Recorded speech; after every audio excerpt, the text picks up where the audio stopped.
Welcome to Sasi media. Big Boss Pugazh Thamarai அவர்களே எல்லாருக்கும் தெரியும். அவங்க சமீபத்தில் ஒரு வீடியோ ஒன்று வெளியிட்டிருக்காங்க.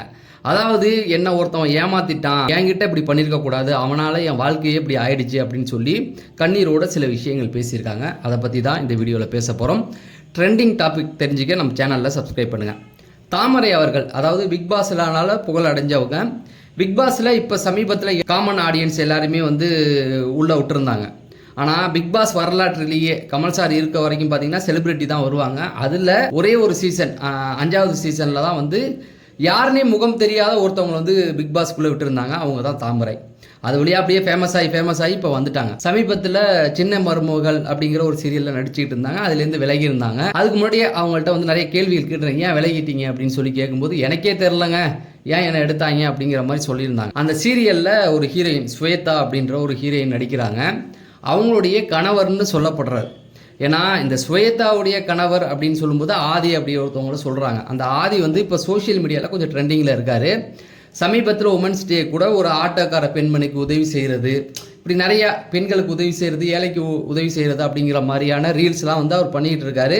அதில் நிறைய பாராட்டுகளும் அவருக்கு கிடைச்சிருக்கு. இதில் முன்னாடி என்ன பிரச்சனைனா ஸ்வேதா அவர் யாருன்னே தெரியாதுன்னு சொல்லியிருந்தாங்க. அவர் ஆதி என்ன சொல்லியிருந்தா ஸ்வேதா என்னுடைய மனைவி அப்படிங்கிற மாதிரி சொல்லி டிவோர்ஸ் அந்த மாதிரியான வழக்குகள் போயிட்டு இருந்தது. இப்போ அந்த ஆதி தான் தாமரை அவர்களை ஏமாத்திருக்காங்க. அதுக்கு தான் அவங்க பேசியிருக்காங்க.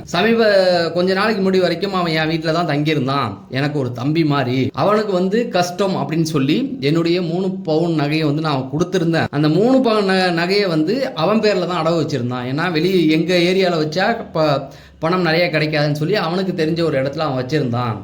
அந்த பணத்தை 3 பவுன் நகையை வாங்கிட்டு போய் அடவு வச்சு அந்த பணத்தை எடுத்து தான் இவன் ஏழைகளுக்கு செய்கிற மாதிரி சொல்லிக்கிட்டு இருக்கான். இவன் ஒரு ஃப்ராடு அப்படிங்கிற மாதிரி சொல்லிட்டு இவன் மேலே கேஸ் கொடுத்துருக்கேன் அப்படிங்கிற மாதிரி சொல்லியிருக்காங்க. அதுக்கப்புறம் இன்னொன்று என்ன சொல்லியிருக்காங்க அப்படின்னா, அந்த நகை வாங்கின பில்லெல்லாம் என்கிட்ட இருக்குது அப்படின்னும் அந்த ஆதி மேலே கொலை வழக்கெல்லாம் இருக்குது அப்படின்ற மாதிரி சொல்லியிருந்தாங்க. அதுக்கப்புறம் ஆதி ஒரு ஸ்டேட்டஸ் மாதிரி ஒன்று வச்சுருக்காரு.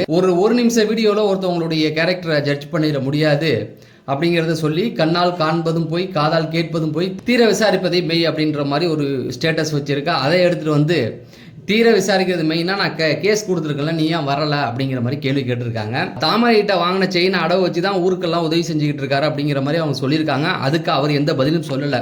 சின்ன மருமகள் அப்படின்னு சொல்லி விஜய் டிவியில் ஒரு சீரியல் போயிட்டு இருக்கு. இந்த சீரியல் எப்போ ஆரம்பிச்சாங்கன்னா பிக் பாஸ் சீசன் 7 நடந்துகிட்டு இருக்கும்போது தான் அந்த டீமே உள்ளே வந்தாங்க. இப்படி ஒரு சீரியல் ஆரம்பிக்க போகிறோம் அப்படின்னு சொல்லிட்டு அந்த சீரியலுடைய ஹீரோ கூட ஏதோ விஷ்ணு கிட்ட சொல்ல போக விஷ்ணு பயந்து இவனை எதுக்குடா உள்ளே விட்டீங்க, சும்மா இருக்க என்னை சொரிஞ்சு விட்டான் அப்படின்னு சொல்லி இப்போ பீதியாகி உட்காந்துருந்தார். அப்போ தான் இந்த சீரியல் தொடங்க ஆரம்பித்தாங்க. இப்பயும் நல்லா தான் போயிட்டு இருக்கு போல். ஸோ அந்த சீரியல் நடிக்கிற நடிகை சின்னத்திரை கீர்த்தி சுரேஷன் வேறு சொல்லிக்கிட்டு இருக்காங்க. அவங்க இது வரைக்கும் தனக்கு கல்யாணம் ஆகலை அப்படிங்கிற மாதிரி சொல்லிட்டு இருந்தாங்க. அதுக்கப்புறம் இந்த ஆதிங்கிறவர் இல்லை இவங்களுக்கு எனக்கு கல்யாணம் ஆயிடுச்சு அப்படிங்கிற மாதிரி சொல்லி அப்புறம் ஒரு டைவர்ஸ் நோட்டீஸ்லாம் கொடுத்து அந்த ஒரு சர்ச்சையும் போயிட்டு இருக்கு. இப்போ தாமரையும் அவர் ஏமாத்திருக்காரு அப்படிங்கிற மாதிரி சொல்லிட்டு இருக்காங்க. இந்த விஷயத்தை பொறுத்த வரைக்கும் இன்னும் ஆதி பேசலை. இதில் தாமரை பக்கம் நியாயம் இருக்கா ஆதி பக்கம் நியாயம் இருக்கா அப்படிங்கிறத நம்ம பொறுத்து இருந்து தான் பார்க்கணும். ஆனால் இப்போக்கி தாமரை என்னை அவன் ஏமாத்திட்டான், நான் ரொம்ப கஷ்டப்பட்ட இடத்துலேருந்து உயர்ந்து தான் இன்னைக்கு இந்த இடத்துக்கு வந்திருக்கேன், அப்படி இருக்கும்போது சொந்த தம்பியாக பார்த்த என்னை அவன் ஏமாத்திட்டு போய் இப்படி பண்ணிக்கிட்டு இருக்கான் அப்படிங்கிற மாதிரி சொல்லியிருக்காங்க. நீங்கள் என்ன நினைக்கிறீங்க? தாமரை பக்கம் நியாயம் இருக்கா இல்லை ஆதி பக்கம் நியாயம் இருக்கா அப்படிங்கிறத கமெண்ட் செக்ஷனில் சொல்லுங்கள். நம்ம அடுத்த வீடியோவில் சந்திப்போம். நன்றி, வணக்கம்.